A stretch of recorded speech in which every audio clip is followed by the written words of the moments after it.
नमस्कार, good morning, welcome to curiously education. मैं हूं प्रशांत मावानी। दोस्तों, आज 4 अक्टूबर 2022 है and you are watching the Hindu analysis by Prashant Mavani. आज हमारे टेबल पर बहुत सारे इंटरेस्टिंग टॉपिक्स हैं। नंबर 1 हम बात करने वाले हैं live streaming supreme court proceedings के बारे में और इसके 4 इंपॉर्टेंट बड़े बड़े जो फ़ायदे हैं इसके बारे में बात करेंगे। ये मेंस एग्जामिनेशन के लिए, इंटरव्यू के लिए एक बहुत ही इंपॉर्टेंट टॉपिक है आपके लिए, राइट। आपको ईजिली पूछा जा सकता है कि इसका क्या फ़ायदा होगा। इनडायरेक्टली अगर आपको ऐसे भी पूछा जाए कि डेमोक्रेसी को और ज़्यादा मजबूत कैसे किया जा सकता है एंड थिंग्स लाइक दैट, तो उसके भी बहुत सारे पॉइंट्स जो हैं वो आपको यहाँ पर मिल जाएंगे। तो ओवरऑल एक होलिस्टिक अंडरस्टैंडिंग के लिए ये एक बहुत ही इंटरेस्टिंग इंपॉर्टेंट आर्टिकल है। Then we have stampede in Indonesia, Jal Jeevan mission के बारे में बात करने वाले हैं। ये दोनों जो हैं ये छोटे छोटे टॉपिक्स हैं लेकिन इंपॉर्टेंट हैं। ऑफ कोर्स ये फुटबॉल स्टेडियम में जो दुर्घटना हुई है, तो ऐसा आईपीएल और ये सारी चीज़ों में ना हो, तो इसको लेकर हमें क्या स्टेप्स उठाने चाहिए ये भी बात करेंगे। फिर डी सुब्बाराव साहब, जो हमारे गवर्नर थे, राइट, 2013 में जब टेपर टेंट्रम हुआ। अगर आपको नहीं पता है कि टेपर टेंट्रम क्या है, don't worry about it at all. ये सारी चीज़ें आज मैं समझा दूंगा। विस्तार से चीज़ों के बारे में चर्चा करने वाले हैं। फाइनेंशियल वर्ल्ड और इकोनॉमी के साथ जुड़ा हुआ एक बहुत इंपॉर्टेंट टॉपिक है कि रुपी जो है वो under pressure, rupee is under pressure, what next, के आगे क्या होगा, विल टॉक अबाउट इट। और तमिलनाडु की जो ब्रेकफास्ट स्कीम है, तो ये फ्रीबी की कैटेगरी में आती है या फिर ये इम्पोर्टेंट है, तो इसके बारे में बात करने वाले हैं। और ये टॉपिक जो है वो खास करके जो फ्रीबीज़ हैं, अभी इलेक्शंस हो रहे हैं, गुजरात में इलेक्शंस होने वाले हैं और दूसरे राज्यों में भी धड़ाधड़ इलेक्शंस होंगे, तो फिर ये प्रश्न उठता है कि फ्रीबीज़ जो हैं वो जो दी जाती हैं लोगों को लुभाने के लिए, तो क्या ये स्कीम्स जो हैं वो फ्रीबीज़ वाली स्कीम्स और ये वाली स्कीम में क्या डिफरेंस है। तो इस प्रकार का क्वेश्चन पूछा जाए तो आपको पता होना चाहिए कि कौन कौन से ऐसे मेजर्स हैं जिनके आधार पर हम कह सकते हैं कि ये स्कीम जो है ये फ्री भी है या फिर इम्पोर्टेंट है। तो एक बहुत ही डिटेल्ड मैंने ब्रीफ आपको दे दिया है कि आज हमारे टेबल पर क्या है। तो let's quickly crack on. Indian express का ये आर्टिकल है, live streaming supreme court proceedings. दोस्तों, 27 सितंबर 2018, राइट, यहाँ पर 2022 नहीं आएगा, 2018 की बात है। मैं 4 साल पहले हुई एक बात के बारे में आपके साथ डिस्कशन करना चाहता हूँ कि कोर्ट का एक ओरिजिनल कोर्ट, यहाँ पर सुप्रीम कोर्ट की बात हो रही है, राइट। जब भी मैं कोर्ट कहूँ यहाँ पर, तो we are talking about Supreme Court, क्योंकि सुप्रीम कोर्ट ने ही ये डिसीजन लिया है। तो सुप्रीम कोर्ट का एक ओरिजिनल डिसीजन आया था आज से 4 साल पहले, 27 सितंबर 2018 को। और सुप्रीम कोर्ट ने यह कहा कि लाइव टेलीकास्ट जो इंपॉर्टेंट प्रोसीडिंग्स हैं, सारे नहीं लेकिन इंपॉर्टेंट प्रोसीडिंग्स जो हैं उनकी लाइव टेलीकास्ट जो है वो हमें करनी चाहिए। और उस समय पर हमारे चीफ जस्टिस थे दीपक मिश्रा साहब, और चीफ जस्टिस दीपक मिश्रा साहब और उनके साथ दो और जजेस, एक हैं जस्टिस AM खानविलकर और जस्टिस DY चंद्रचूड़ साहब। इनका नाम जो है वो याद रखिएगा, will talk about it in a minute कि ये क्यों इंपॉर्टेंट प्लेयर हैं।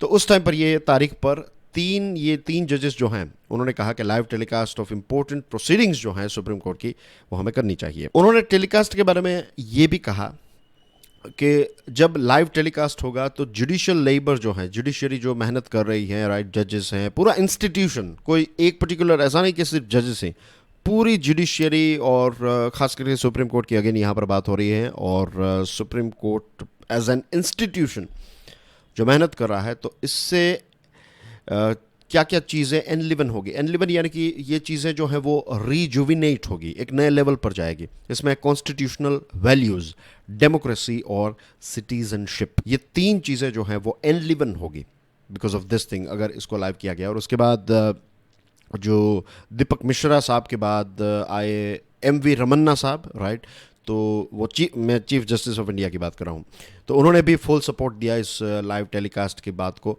और UU ललित साहब जो हैं वो भी फुल सपोर्ट दे रहे हैं।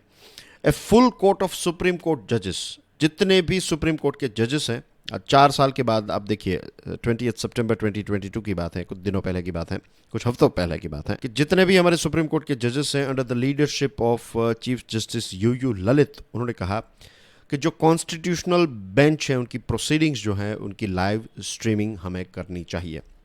दैट मीन्स पूरी सुप्रीम कोर्ट जो है, ख़ास करके जजेस की बात करें तो they all are happy with this thing कि हमें लाइव स्ट्रीम जो है कॉन्स्टिट्यूशनल बेंच की प्रोसीडिंग्स की करनी चाहिए। अब एक ई कमेटी इसको लेकर गठित की गई थी, और इस ई कमेटी के जो चेयरपर्सन है सुप्रीम कोर्ट की ई कमेटी के, वो है जस्टिस चंद्रचूड़ साहब, और कहा जाता है कि जस्टिस चंद्रचूड़ साहब जो हैं is the driving force behind this decision. ये लाइव करने का जो डिसीजन है तो उसमें एक बहुत इंपॉर्टेंट रोल जस्टिस चंद्रचूड़ साहब ने प्ले किया है, और आने वाले समय में is going to be, if I am not wrong, next CJI वो रहेंगे हमारे देश के। और उनके बारे में बहुत सारी तारीफ़ें जो हैं वो मैंने सुनी हैं, राइट, फ्रॉम सम जजेस एज वेल, प्राइवेट पर्सनल। जब डिस्कशन हुई तो एक मेरे मित्र हैं जो जज हैं, तो ही वो टेलिंग में कि सुबह 4 बजे जो हैं जस्टिस चंद्रचूड़ साहब जो हैं वो उठ जाते हैं, और बाकी के लोग जब उठते हैं तो जब तैयार होते हैं तब तक तो चंद्रचूड़ साहब ने अपना 50% जितना काम कर दिया होता है।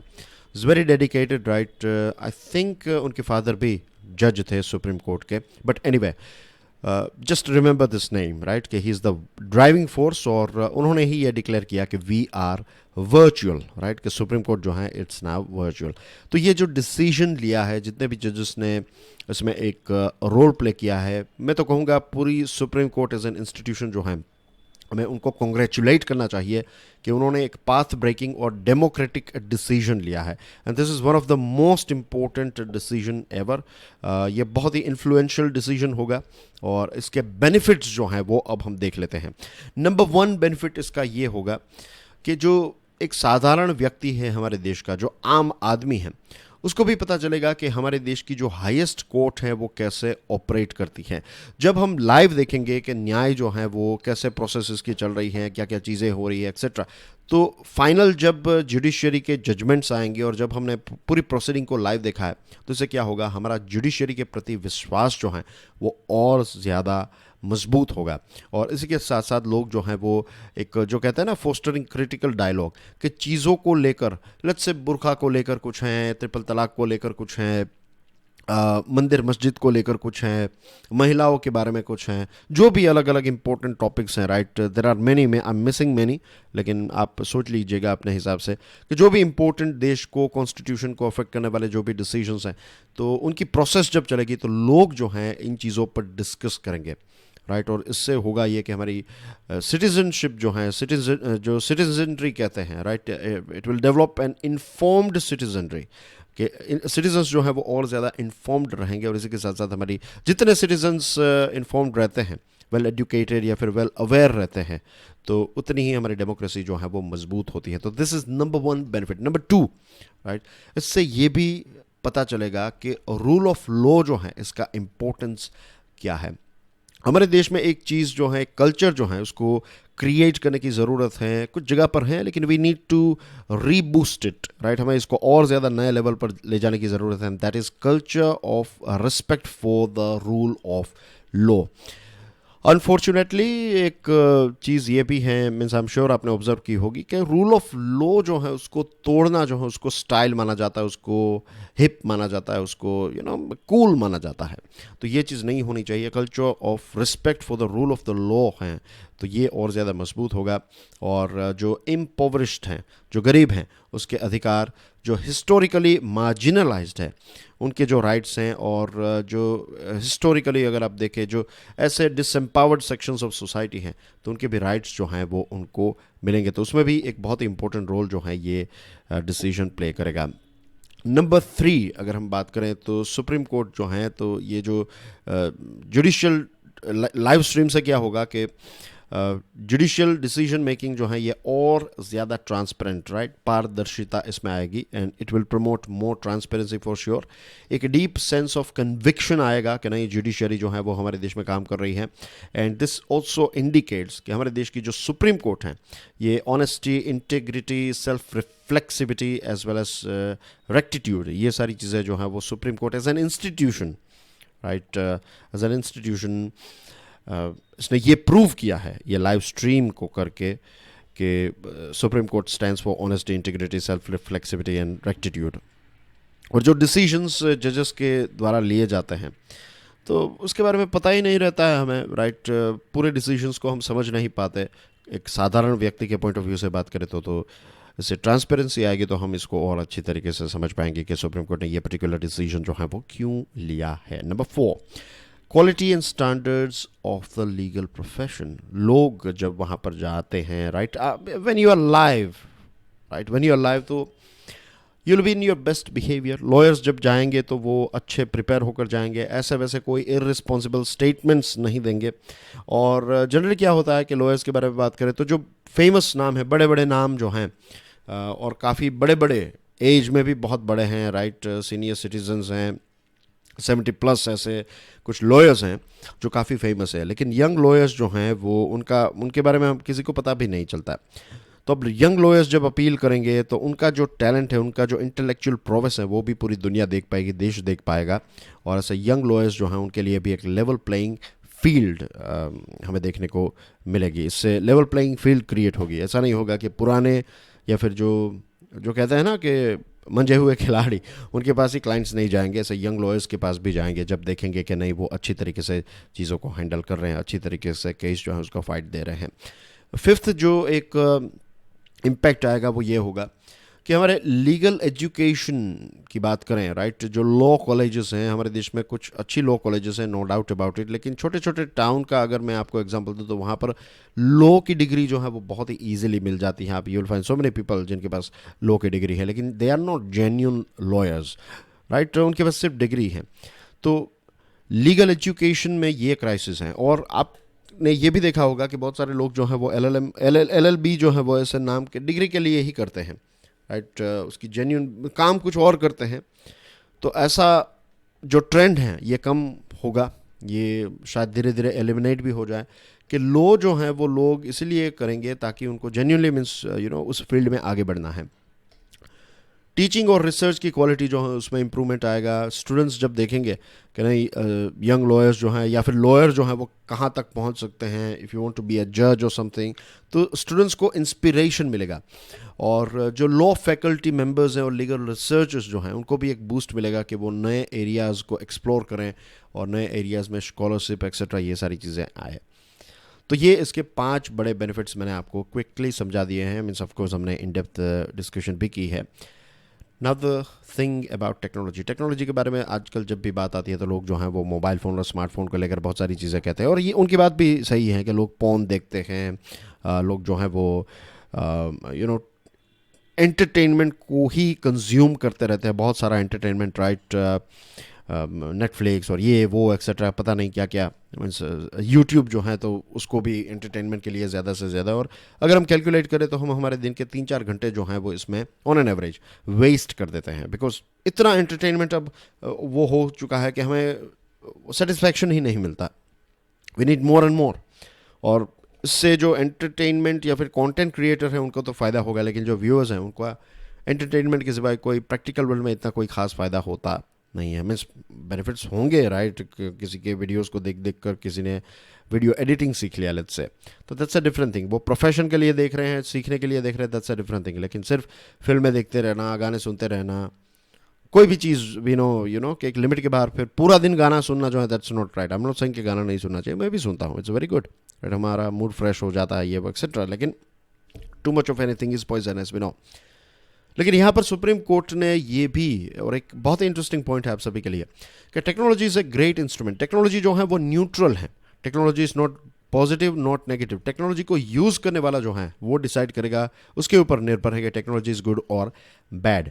और ये जो लीगल जस्टिस है उसको हमारे देश के कोने कोने तक पहुँचाएगा, और हर रोज़ की हमारी जो ज़िंदगी है उसमें भी सुप्रीम कोर्ट के डिसीजंस और इन सारी चीज़ों को हम समझ पाएंगे, डिस्कस कर पाएंगे। तो इससे जो स्टार्टिंग में हमने देखा कि सिटीजनशिप जो है वो और ज़्यादा अवेयर होगी, तो इसकी वजह से डेमोक्रेसी और हमारी कॉन्स्टिट्यूशनल वैल्यूज़ जो है वो और ज़्यादा डीप रूटेड हो जाएगी। So that's basically everything in this particular topic. Now let's move on to the next one, with the rupee under pressure, what next. जैसे मैंने आपको बताया कि ये आर्टिकल जो है वो डी सुब्बाराव साहब ने लिखा है। रुपी इज़ अंडर प्रेशर। पिछले 1 साल को अगर हम देखें तो रुपी की वैल्यू जो है वो 10% डिप्रिशिएट हुई है, right, to a dollar, right. और जो एक साइकोलॉजिकल मार्क है 80 रुपीज़ का, तो इसको भी टच कर लिया, 80 rupees to a dollar, right. Generally 65 और 70 के आसपास रहता था, 10% इसमें ड्रॉप आया और 80 को भी क्रॉस कर गया, यानी कि $1 is equal to 80 point I think 89 और समथिंग ऐसा कुछ था। Anyway we don't have to remember this figures, just 80 rupees to $1 आप समझ लेंगे तो भी आपको पता चल जाएगा कि साइकोलॉजिकल मार्क जो है, लोवेस्ट रुपी जो है वो चला गया था इन टर्म्स ऑफ डॉलर। और इंडिया का जो फॉरेन एक्सचेंज रिजर्व है, जिसको हम कहते हैं फॉरेक्स, राइट, फॉरेक्स रिजर्व, तो ये फॉरेक्स रिजर्व जो है ये $100 बिलियन से ड्रॉप हुआ है। अगेन देखिए, मैं बहुत डिटेल्स में यहाँ पर अगर जाऊँगा तो फिर आप चीज़ों को समझ ही, मीन्स नई नई चीज़ें जो आज हमें सीखनी है वो नहीं सीख पाएंगे। मैं क्विकली आपको बता दूँ, मैंने आपको बताया था राइट कि रिजर्व बैंक ऑफ इंडिया जो है उसके पास डॉलर्स होते हैं, राइट, कैश। और जब रुपये की वैल्यू कम होती है तो डिमांड एंड सप्लाई के रूल को बैलेंस करने के लिए क्या किया जाता है, डॉलर को मार्केट में छोड़ा जाता है और उसके बदले में रुपीज़ जो हैं उसको मार्केट में से कम किया जाता है। तो इसकी वजह से डॉलर जो है उसका फ्लो बढ़ेगा तो उसकी वैल्यू थोड़ी कम होगी, तो इस प्रकार से बैलेंस किया जाता है। तो ये फॉरेन एक्सचेंज रिजर्व जो है वो इसके लिए रखा जाता है। ओके, दो फैक्टर्स हैं जिसकी वजह से ये चीज़ हुई है, ये 10% डेप्रिशिएशन और साइकोलॉजिकल मार्क एक्सेट्रा। एक तो है करंट अकाउंट डेफिसिट जो है वो काफ़ी वाइड हुआ है। सेकंड थिंग, और इसके पीछे मेन रीज़न क्या है, करंट अकाउंट डेफिसिट के पीछे मेन रीज़न है ऑयल की प्राइस। और ऑयल की प्राइस के पीछे मेन रीज़न यूक्रेन का जो ये युद्ध है, that is the main thing, right. मैं थोड़ा फास्ट लिख रहा हूँ, यहाँ पर आपको समझ में आ गया होगा, ऑयल प्राइस एंड यूक्रेन। तो इसकी वजह से करंट अकाउंट डेफिसिट जो है वो कम हुआ है। Number 2 is capital outflows. Federal reserve inflation को कंट्रोल करने के लिए रेट को बढ़ा रही है और इसकी वजह से जो हमारे देश की मार्केट में लोगों ने इन्वेस्ट किए थे पैसे, शेयर मार्केट, इक्विटीज एक्सेट्रा, तो ये सारे पैसे जो हैं वो वापस ले रहे हैं। तो कैपिटल जो है वो आउटफ्लो हो रहा है, यानी कि अंदर नहीं आ रहा है, वापस जा रहा है। तो ये दो रीजंस जो हैं इसकी वजह से ये रुपी जो है उसकी वैल्यू कम हुई है। अब यहाँ पर एक शब्द का मेंशन किया गया है इस आर्टिकल में, टेपर टेंट्रम्स ऑफ 2013। और 2013 में डी सुब्बराव साहब जो हैं वो रिजर्व बैंक ऑफ इंडिया के गवर्नर थे, तो उन्होंने तो इस चीज़ को प्रैक्टिकली हैंडल किया है। तब टेपर टेंट्रम क्या है? टेपर टेंट्रम जो है वो एक रिएक्शनरी पैनिक था, कलेक्टिव रिएक्शनरी पैनिक। मैंने कई बार बताया है, अगर आपने मेरे पुराने फाइनेंशियल न्यूज़ एनालिसिस के वीडियोस देखे हैं तो मैंने कई बार ये बात बताई है कि मार्केट जो है ये भी सेंटिमेंट्स पर चलती है, राइट। वैसे फिगर्स, फैक्ट्स, ये सारी चीज़ें, एजुकेशनल गैस, ये सारी चीज़ें होती हैं, लेकिन sentiments play a very important role. तो एक भय पैदा हो गया था मार्केट में, एक भय आ गया, रिएक्शनरी पैनिक आ गया था। पैनिक ये था कि जो यूएस ट्रेजरी यील्ड्स हैं उसमें एक स्पाइक आएगा, spike in US treasury yields. अब ट्रेजरी यील्ड्स यानी कि जो वहाँ की सरकार हैं यूएसए की, राइट। तो सरकार जो हैं ये आप समझ लीजिए कि अगर जो पैसे बोरो करती है सरकार को, जो कैपिटल चाहिए, तो कैपिटल के लिए जो पैसे बोरो करेगी, राइट, तो उस पर जो इंटरेस्ट रेट सरकार देगी तो उसमें एक उछाल आएगा। मीन्स यानी कि again let me break it down for you. मान लीजिए सरकार को कैपिटल चाहिए, राइट, कैपिटल कैपेक्स करना है, कैपिटल एक्सपेंडिचर। तो सरकार ऐसा नहीं है कि उनके पास जो पैसे है वही पैसे यूज़ करेगी, सरकार पैसे बोरो भी करेगी। जैसे मैं और आप अगर लेट्स से एक ऑफिस बनाना चाहते हैं तो हमारे पास कैश उतने नहीं है, तो what will do, we will take a loan. तो हमने क्या किया कि हमने लोन लेकर अपना प्रोजेक्ट जो है वो स्टार्ट किया। तो वैसे ही सरकार जो है वो कोई इंफ्रास्ट्रक्चर एक्सेट्रा ये करना चाहती है तो वो पैसे बोरो करेगी। तो ये जो पैसे बोरो करेगी सरकार, उस पर सरकार को भी इंटरेस्ट तो पे करना पड़ेगा ना। ऐसा थोड़ी है कि प्रेसिडेंट कहेंगे कि मुझे पैसे चाहिए और बैंक दे देगी। डॉक्यूमेंट्स होंगे, सारी चीज़ें होगी, तो जो इंटरेस्ट पे करेगी सरकार ये ज़्यादा पे करेगी। Spike in US treasury yields. Treasury yield refers to the effective yearly interest rate जो गवर्नमेंट पे करती हैं, जो पैसे वो बोरो करती है उस पर जो इंटरेस्ट पे करती है। तो ये जो ट्रेजरी बॉन्ड्स दिए जाते हैं, राइट, ट्रेजरी बॉन्ड्स बेचे जाते हैं और ट्रेजरी बॉन्ड बेचने के बदले में सरकार जो है उसको पैसे मिलते हैं कि आप अगर ट्रेजरी बॉन्ड खरीदेंगे, आपने लेट्स से 1 लाख रुपए का ट्रेजरी बॉन्ड खरीदा, तो सरकार वो डॉक्यूमेंट आपको देगी कि ये रहा आपका 1 लाख रुपए का ट्रेजरी बॉन्ड, और बदले में आप क्या देंगे, उसको पैसे देंगे। तो ये जो यील्ड है, जो आपको बॉन्ड पर रिटर्न मिलेगा, वो ज़्यादा मिलेगा। तो इसकी वजह से एक पैनिक आया था। आई होप चीज़ समझ में आ गई होगी कि इंटरेस्ट रेट जो है सरकार ज़्यादा पे करेगी। तो इसकी वजह से ये एक पैनिक आ गया कि अब फेडरल रिजर्व जो है वो क्वांटिटेटिव ईजिंग, अब यहाँ पर रिजर्व बैंक ऑफ इंडिया जो करती हैं वो समझ लीजिए आप, आरबीआई जो रेपो रेट को कम करती है तो क्या होता है, पैसों का फ्लो बढ़ाना चाहती हैं। और जब इंटरेस्ट रेट या फिर रेपो रेट को ज़्यादा किया जाता है, दैट मीन्स पैसों का फ्लो जो है उसको कम करना चाहती हैं, उसको स्लो करना चाहती है, उस पर ब्रेक्स लगाना चाहती हैं। तो ये आ गया कि यील्ड, ट्रेजरी यील्ड में स्पाइक आएगी, तो इसकी वजह से फेडरल रिजर्व जो है वो क्वांटिटेटिव ईजिंग जो है, फ्लो है पैसों का, वो कम होने लगेगा। तो इसकी वजह से एक पैनिक आई थी मार्केट में। This is called taper tantrums. लेकिन उस समय पर और आज के समय में चीज़ें जो हैं वो डिफरेंट है। उस समय पर एक्सचेंज रेट जो है तो प्रेशर बिल्डअप हुआ था, आज ऐसी सिचुएशन नहीं है। इंडिया की मैक्रो इकोनॉमिक सिचुएशन काफ़ी अच्छी है और हमारा जो करंट वॉर चेस्ट है ऑफ रिजर्व्स, जो फॉरेक्स रिजर्व हैं, वो भी काफ़ी अच्छा है। लेकिन इसका मतलब ये भी नहीं कि हम कंफर्ट जोन में हैं, right, we are not in comfort zone. Federal Reserve जो है वो इन्फ्लेशन को कंट्रोल करने पर फोकस हो चुकी है और जब तक इन्फ्लेशन कंट्रोल में नहीं आएगा तब तक धीरे धीरे इंटरेस्ट रेट को बढ़ाया जाएगा। यूक्रेन वॉर जो है ये भी कंटिन्यू ही रहेगा। फिस्कल डेफिसिट की बात करें तो फिस्कल डेफिसिट हमारे स्टेट्स और सेंट्रल गवर्नमेंट का अगर हम मिला दें तो जीडीपी का 10% से ज़्यादा हमारा फिस्कल डेफिसिट है। और जो ट्विन प्रॉब्लम है, ट्विन डेफिसिट प्रॉब्लम का मतलब ये है कि जो हमारी बैंक्स हैं उनका एनपीए भी बढ़ चुका है और जो हमारी कंपनीज़ हैं, राइट, उनकी लायबिलिटीज़ भी बढ़ गई हैं। तो ये जो ट्विन डेफिसिट प्रॉब्लम है तो ये भी आज बरकरार हैं। तो ये कुछ इश्यूज़ हैं, इसकी वजह से हम ऐसा नहीं कह सकते कि हम कंफर्ट जोन में हैं।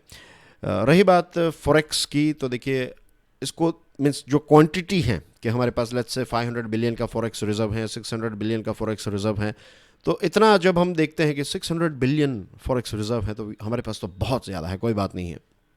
एक साल के लिए अगर हम $100 बिलियन का भी इस्तेमाल करेंगे तो दूसरे साल जो है वो चीज़ें बैक टू नॉर्मल हो जाएगी, क्योंकि इतनी बड़ी क्वांटिटी जब हम देखते हैं। लेकिन इसको नापने का दूसरा तरीका जो है इसको कहते हैं रेशियो ऑफ जीडीपी। अब फाइनेंशियल ईयर 2022 की जीडीपी के प्रोपोर्शन में देखा जाए तो मार्च 2022 में हमारे पास फॉरेक्स रिजर्व जो था दैट वाज 21%, राइट।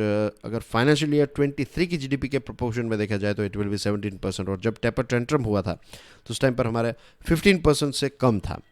तो 17% is not that away from 15%। तो ये एक जो है वो थोड़ा सोचने वाली बात है। फिर आर वर्ड यानी कि रिसेशन। यूएसए और यूरोप ये दोनों जो हैं ये स्ट्रगल कर रहे हैं। अब क्वेश्चन ये है कि रिसेशन जो है वो कितना डीप होगा और ये कितने लंबे समय तक चलेगा, ये भी एक सोचने वाली बात है, क्योंकि हमारे एक्सपोर्ट्स जो हैं ये ऑलरेडी स्ट्रगल कर रहे हैं। अगर यूएसए और यूरोप जो है वो रिसेशन में है तो वो चीज़ों को कम इंपोर्ट करेंगे और हमारे यहाँ से चीज़ें जो हैं वो कम एक्सपोर्ट होगी। तो अगर ये और ज़्यादा डीप हुआ और ज़्यादा लंबे समय तक चला, ऑलरेडी एक्सपोर्ट स्ट्रगल कर रहे हैं और ज़्यादा स्ट्रगल करेंगे। कुछ पॉजिटिव चीज़ें हैं, इंटरनेशनल क्रूड ऑयल की प्राइस जो हैं ये सॉफ्ट होती जा रही हैं, ग्लोबल फाइनेंशियल कंडीशन जो है वो धीरे धीरे इम्प्रूव होगी, राइट। और ये पॉजिटिव्स हैं। लेकिन ये जो एडवांस्ड इकोनॉमीज़ में रिसेशन है तो इसकी इम्पैक्ट तो हमारे देश पर आएगी ही। फिर बात आती है रशिया के क्वेश्चन की। जो रिजर्व बैंक ऑफ इंडिया और रशिया की जो बैंक्स हैं उनके बीच में और हमारे देश की जो दूसरी बैंक्स है, आरबीआई के नीचे जो बैंक्स आती है, तो ये सारी बैंक्स ने रशिया की बहुत सारी बैंक्स के साथ जो है वो मिलकर डिस्कशन की कि हमारा जो इंपोर्ट एक्सपोर्ट का बिल है वो हम रुपीज़ में सेटल करें और ख़ास करके क्रूड जो हम रशिया से मंगवाते हैं तो उसके बदले में हम उनको पैसे दे तो डॉलर पर उतना निर्भर ना रहना पड़े। रशिया के लिए भी इट वाज लाइक के सैंक्शंस और इन सारी चीज़ों से बचकर रशिया जो है वो बिजनेस जो है वो कंटिन्यू कर सके। तो ये सारी चीज़ों के लिए ये डिस्कशन हुई, लेकिन आज भी ये जो it has not taken off so far, जिस लेवल पर होना चाहिए वहाँ तक ये जो है वो नहीं पहुँचा है रुपी रूबल में ट्रेड। अगर ये हो जाता है कम्प्लीटली तो जो $4 बिलियन पर मंथ हमारे डॉलर्स जो हमें डॉलर में पे करते हैं तो इतने डॉलर्स जो हैं वो हम बचा पाएंगे। और ट्रेड डेफिसिट जो फ़िलहाल 20 बिलियन से 25 बिलियन रहता है पर मंथ, तो इसमें 4 बिलियन कम होंगे तो it is going to be good for us. फिर एक और बात उन्होंने की, real effective exchange rate, that is REER of rupee. अब कहते हैं कि रुपी की जो फ़िलहाल वैल्यू है ना ये ओवर वैल्यूड है। रुपी अभी जितना होना चाहिए, मीन्स आरबीआई ने यहाँ पर इंटरवेंशंस किए, ये सारी चीज़ों की वजह से रुपी जो है वो अभी 75 प्लस हैं, लेकिन ये 80 प्लस होगा इन टर्म्स ऑफ डॉलर, क्योंकि इसको और मीन्स रियली में रुपये को थोड़ा डिप्रिशिएट करने की ज़रूरत है। उसकी जो रियल एक्चुअल वैल्यू है वो होनी चाहिए, इसमें इंटरवेंशंस नहीं करने चाहिए। इससे ऑयल तो बहुत एक्सपेंसिव हो जाएगा, लेकिन हमारे एक्सपोर्ट्स जो है उनको सपोर्ट मिलेगा। जब आपको $1 के बदले में ज़्यादा रुपीज़ मिलेंगे तो एक्सपोर्टर्स जो है उनको फ़ायदा होता है। इंपोर्टर्स के लिए थोड़ा नुकसान होगा फॉर श्योर, लेकिन जो नॉन ऑयल इंपोर्ट्स हैं उनको हम रोक पाएंगे। तो वो लंबे समय पर इसकी इम्पेक्ट ये आएगी कि मीडियम टर्म या फिर लॉन्ग टर्म के पॉइंट ऑफ व्यू से देखें तो ये नॉन ऑयल इंपोर्ट्स, यानी कि जो चीज़ें यहाँ पर पैदा हो सकती हैं उन चीज़ों का इंपोर्ट जो है वो थोड़ा कम हो सकता है, और करंट अकाउंट बैलेंस जो है वो थोड़ा नैरो हो सकता है। कुछ चीज़ें यहाँ पर मैंने ओवरव्यू ही दिया है आपको, राइट, डीप में नहीं गया। एज यू कैन सी कि ये इतने सारे हैं, तो current account balance, current account deficit, ये सारी बेसिक चीज़ें हैं। आई एक्सपेक्ट के उतनी चीज़ें जो हैं रेगुलर स्टूडेंट्स आपको पता होगी। अगर कोई नए स्टूडेंट्स हैं तो उनके लिए ये मैं बता रहा हूँ कि you have to stay with me कुछ हफ्तों के लिए, राइट। एक ही दिन में सारी चीज़ें और एक लेक्चर देखकर यू कैन नॉट जज कि it is good for me और नॉट गुड फॉर मी। कुछ हफ्तों तक आपको देखना पड़ेगा। कुछ ऐसे टॉपिक्स कवर किए जाएंगे जिसमें कवर किए जाते भी हैं। कई बार ऐसा होता है कि कुछ ऐसे टॉपिक्स जो हैं तो उसके बहुत ही डीप में हम जाते हैं और चीज़ों को समझते हैं। लेकिन आज मैंने एक बैलेंस यहाँ पर रखा है क्योंकि बहुत सारी चीज़ें जो हैं वो रिपीट भी हुई हैं, isn't it, right. Is Tamil Nadu's breakfast scheme populist और पर्टिनेंट? द हिंदू का ये आर्टिकल है। Freebies, right. फ्रीबीज जो है इट्स लाइक, समझ लीजिए कोई भी चीज़ ऐसी डिज़ाइन की गई है कि आपको मुफ्त में वो चीज़ दी जा रही है, लेकिन बदले में आपसे वोट खरीदा जा रहा है, आपको एक प्रकार से इनडायरेक्टली प्रभावित किया जा रहा है, तो दैट विल बी फ्रीबी। लेकिन देश के हित के लिए है, लोगों के हित के लिए है, तो that is not freebie. Chief ministers breakfast scheme ये तमिलनाडु ने स्टार्ट की, राइट, और 33.5 करोड़ का इसका बजट आउटले रखा गया है। ये 1,14,095 स्टूडेंट्स जो प्राइमरी स्कूल में हैं, और वो भी इतनी 1,545 गवर्नमेंट स्कूल्स में जाने वाले स्टूडेंट्स को बेनिफिट करेगा। ना वी नो कि गवर्नमेंट स्कूल्स में जाने वाले, हमारे देश में गवर्नमेंट स्कूल्स जो हैं तो उसमें जाने वाले ज़्यादातर बच्चे जो हैं, स्टूडेंट्स जो हैं, they don't come from effluent family, right. जो गरीब घर से आते हैं वही वहाँ पर जाते हैं। और सरकार का यहाँ पर, तमिलनाडु सरकार का लक्ष्य यहाँ पर यह है कि बच्चे जो हैं वो हंगर फ्री रहें और उनका न्यूट्रिशनल स्टेटस जो है वो भी इम्प्रूव रहे। ये 3 सोशियो पॉलिटिकल डेवलपमेंट्स चल रहे हैं और उसमें ये स्कीम लॉन्च हुई है। नंबर 1 के political debate on freebies, you know, prime minister Modi साहब ने इसके बारे में बात की, फिर केजरीवाल साहब ने बात की इसके बारे में, तो ये फ्रीबी पर काफ़ी सारी डिस्कशन लास्ट मंथ हुई है। Number 2, following human development performance, human development report हमारा इतना अच्छा नहीं आया है, और एजुकेशनल इंस्टीट्यूशंस में कोविड-19 की वजह से बहुत सारे डिसरप्शंस आए। तो ये 3 ऐसे सोशियो पॉलिटिकल डेवलपमेंट्स हुए और इसमें ये स्कीम लॉन्च हुई है। अब आर्टिकल 38 जो है हमारे कॉन्स्टिट्यूशन का, वो क्या कहता है कि राज्य जो है इसकी रिस्पॉन्सिबिलिटी है कि वेलफेयर को प्रमोट करें, जो इनकम को लेकर इन इक्वालिटीज़ हैं उसको कम करें, फैसिलिटीज़ को लेकर इन इक्वालिटीज़ हैं उनको कम करें, मिनिमाइज़ करें, और जो अपॉर्चुनिटीज़ को लेकर इन इक्वालिटीज़ हैं उसको भी मिनिमाइज़ करें। अलग अलग रिपोर्ट्स में आप देखिए, ग्लोबल फूड सिक्योरिटी इंडेक्स में हमारा रैंक 71 है out of 113, global hunger index में 101 out of 116, human development index में 132 आउट ऑफ 191, और हमारे मीन 2022 राइट 2020 to 22 में अगर देखें तो मीन ईयर ऑफ स्कूलिंग जो है वो सिर्फ 6.7 ईयर्स है, यानी कि एक बच्चा जो है वो टोटल 6.7 ईयर्स तक ही स्कूल में होता है। तो दिस इज़ वेरी लो। और एजुकेशन में बात करें तो हाईएस्ट इन इक्वालिटी हमारे देश में है कंपेयर टू अदर कंट्रीज़।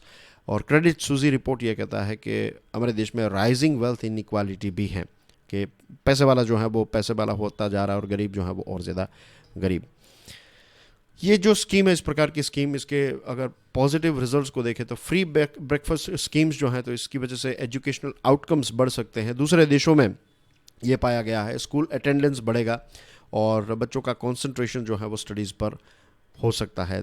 वैसे देखा जाए तो तमिलनाडु जो है उसके न्यूट्रिशन और स्टंटेड और BMI इंडेक्स और ये सारी चीज़ों में कंपेयर टू दूसरे स्टेट्स काफ़ी अच्छा परफॉर्मेंस रहा है। लेकिन इसका मतलब ये नहीं है कि अच्छा परफॉर्मेंस है तो आप इसको और अच्छा इम्प्रूव ना करें, राइट। अगर बच्चों के हित में अगर इसके बेनिफिट्स हैं तो इस प्रकार की स्कीम्स जो हैं वो फ्रीबीज़ में काउंट नहीं होती। और अगेन यहाँ पर गवर्नमेंट स्कूल्स को टारगेट किया गया है, तो इसकी वजह से मुझे लग रहा है कि it is not a freebie, right, it is a very important scheme. Love and loss, the Hindu का ये आर्टिकल है। जो इंडोनेशिया का एक स्टेडियम है तो वहाँ पर स्टैम्पीड हुआ, इसका नाम है Kanjuruhan, right, Kanjuruhan stadium Indonesia में है, जावा आइलैंड जो है वहाँ पर है, और यहाँ पर फुटबॉल मैच हुआ और स्टैम्पीड यानी कि जो कहते हैं ना भाग दौड़, राइट, तो भागम भाग की वजह से 125 लोगों की मृत्यु हो गई। लोगों ने मीन्स जो लोग हैं उनका, जो लोग इंजर्ड हुए हैं और जो वहाँ पर थे उन्होंने कहा कि पुलिस की वजह से ये हुआ है। पुलिस ने टीयर गैस का इस्तेमाल किया और लोग पैनिक में आ गए, दरवाजे की तरफ गए लेकिन दरवाजे बंद थे और ये भागदौड़ में 125 लोगों की मृत्यु, आई थिंक 17-18 जितने छोटे बच्चे भी इसमें मर चुके हैं। और टीयर गैस की वजह से और ज़्यादा पैनिक हुआ और ये भागदौड़ हुई। इससे पहले अलग अलग देशों में, जैसे कि अफ्रीका कप ऑफ नेशंस जो कैमरून में था, तो वहाँ पर 8 लोगों की स्टैम्पीड की वजह से मृत्यु हुई थी। पोर्ट साइद जो है इजिप्ट में, वहाँ पर 74, और I think it was in 89 और 86 यूके में, राइट, हिल्सब्रो इन यॉर्कशायर में 97 लोगों की मृत्यु हुई थी।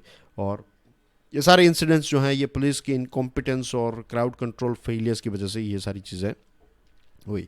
अब फीफा जो फुटबॉल गवर्निंग बॉडी है, तो उसने भी स्टेडियम सेफ्टी को लेकर गाइडलाइंस इश्यू की है कि किसी भी प्रकार का फायर आर्म यानी कि बंदूक का इस्तेमाल नहीं करना, क्राउड कंट्रोल के लिए कोई गैस जो है इसका इस्तेमाल नहीं करना। ये सारी चीज़ें जो हैं वो फीफा ने की हैं।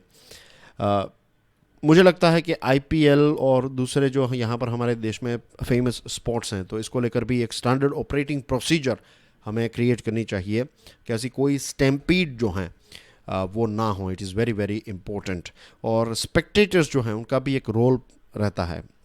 फैंस जो हैं उनको भी इंट्रोस्पेक्ट करना चाहिए कि हमारा कुछ बिहेवियर जो है वो, जब इतनी भीड़ होती है तो ऑफकोर्स पुलिस वाले तो उतने नहीं होते, 1 लाख लोग हैं तो पुलिस वाले लेट्स से 1000 होंगे या फिर 2000 होंगे, उससे ज़्यादा तो आप रख भी नहीं पाएंगे।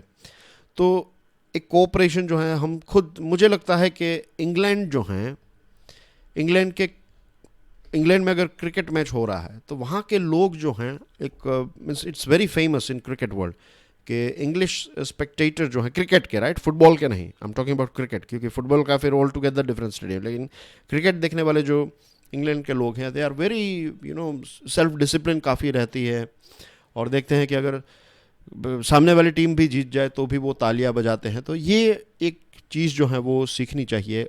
जो गेम है, स्पोर्ट है, उसकी खूबसूरती को हम सबको अप्रिशिएट करना चाहिए और इस प्रकार की ऐसा फैटल अट्रैक्शन ना बन जाए, ये हम सबकी रिस्पॉन्सिबिलिटी है। Every drop counts, the Hindu का ये आर्टिकल है, जल जीवन मिशन के साथ जुड़ा हुआ है। इसको चलाता है department of drinking water and sanitation, और 2024 तक हर एक ग्रामीण घर में पाइप्ड वाटर पहुंचाना जो है ये इसका मिशन है। 10.2 करोड़ रूरल हाउस होल्ड, या तो 53% जितने घर जो हैं रूरल घर, तो वहाँ पर टैप वाटर एक्सेस मिल चुका है एज पर द जल जीवन मिशन। सरकार का क्लेम ये है कि 2019 में जब इस स्कीम को लॉन्च किया गया था तो उससे 37% राइज देखने को मिला है, और 55 लीटर्स पर person per day portable water पहुँचाने की यहाँ पर बात है। और ज़्यादा कनेक्शंस जो हैं वो पहुँचा मीन्स अभी स्प्रेड करने, लेकिन सिर्फ कनेक्शन से कुछ नहीं होगा, पानी भी आना चाहिए। रिपोर्ट्स ये कहते हैं, राइट, प्राइवेट एजेंसी ये कहती है कि 62% जितने लोगों के पास ये आ चुका है। Parliamentary standing committee on water resource जो है, तो इसका कहना यह है कि 46% जो है उनके पास फुली फंक्शनल टैप वाटर है, लेकिन एक बहुत ही स्मॉल सैंपल के माध्यम से ये आंकड़ा जो है वो हमें दिया गया है। डिस्पैरिटीज़ बहुत ज़्यादा हैं। तमिलनाडु, हिमाचल प्रदेश, गोवा, पुडुचेरी में 80% जितने रूरल हाउसेज में ये टैप फिटिंग हैं। राजस्थान, केरला, मणिपुर, त्रिपुरा, महाराष्ट्र, मध्य प्रदेश, मिजोरम, सिक्किम में 50% से भी कम रूरल हाउस होल्ड में ये पाइप वाटर मिल रहा है उनको। और 75% हाउस होल्ड्स ऐसे हैं जिनके पास पूरे दिन पानी आता है उसमें, और 8% ऐसे हैं जिसके वंस ए वीक ही पानी मिलता है। और ऑन एन एवरेज अगर देखा जाए तो house holds got water for 3 hours every day, के 3 घंटों के लिए ही ये उनको पानी मिलता है। तो डिस्पैरिटीज़ इसमें बहुत ज़्यादा हैं। 93% जितने कनेक्शंस जो हैं तो वहाँ पर बैक्टीरियोलॉजिकल कंटामिनेशन फ्री पानी मिला, लेकिन ज़्यादातर आंगनबाड़ी सेंटर्स और स्कूल में जो रेसिडुअल क्लोरीन है उसकी रेंज काफ़ी ज़्यादा मिली है। तो ये डिस्पैरिटीज़ को कम करने की ज़रूरत है। सिर्फ नल मिल गया उससे कुछ नहीं होगा, पानी भी आना चाहिए, और जो पानी आए वो स्वच्छ पानी होना चाहिए, पोर्टेबल पानी होना चाहिए, तो ये भी एक इम्पोर्टेंट, तो it's a very challenging thing, लेकिन जिस दिशा में ये स्कीम जा रही है लग रहा है कि 2024 तक अपना मिशन जो है वो अचीव कर लेगी. This is question for you. PDF को डाउनलोड करने के बाद इसको देख लीजिएगा and please do share this lecture with other students. आप में से कुछ स्टूडेंट्स ने लिखा भी हैं कि ये सीरीज़ को इतने व्यूज़ कम क्यों मिलते हैं. तो दोस्तों जितना आप इसको शेयर करेंगे, हमारी तरफ से भी पूरी कोशिश है कि हम इसको स्प्रेड करें. तो वो कोशिशें चल रही हैं और जहाँ तक मुझे पता है जितने स्टूडेंट्स जो हैं, सभी नहीं, आई कैंट से 100%, लेकिन लेट्स से अगर 10 लोगों ने देखा तो 10 में से आई बिलीव 8 लोग ऐसे होंगे कि एक बार उन्होंने देख लिया, एक बार इन द सेंस कि कुछ हफ्तों तक उन्होंने देखा, लेट्स से 1 वीक तक देखा और पता चला कि नहीं टॉप क्वालिटी की चीज़ें यहाँ पर पिरोसी जाती है, तो उसके बाद वो परमानेंटली स्विच कर लेते हैं. जो दूसरे एनालिसिस देखते हैं उसकी बजाय वो ये एनालिसिस देखना पसंद करते हैं, राइट. कुछ ऐसे स्टूडेंट्स होंगे डेफिनेटली, उनको मेरी टीचिंग मेथड शायद अच्छी ना लगे, and this happens with every profession, everyone, and we have to accept it कि कुछ स्टूडेंट्स को दूसरे टीचर्स जो हैं बहुत अच्छे टीचर्स हैं. ऐसा नहीं है कि Prashant Mavani is the only teacher, there so many good educators out there, तो उनकी मेथड पसंद है, तो इट्स गुड, राइट. जो हमारे लिए बेस्ट है वो चीज़ हमें करनी चाहिए, क्योंकि अल्टीमेट एम क्या है कि जो स्टूडेंट हैं वो इसको क्यों देख रहे हैं, क्योंकि उनको एग्जामिनेशन क्लियर करनी है और उनको पता चलेगा कि नहीं मुझे मेरी अंडरस्टैंडिंग और ज़्यादा डीप हो रही है, मुझे फ़ायदा हो रहा है, तो वो देखेंगे इसको, राइट.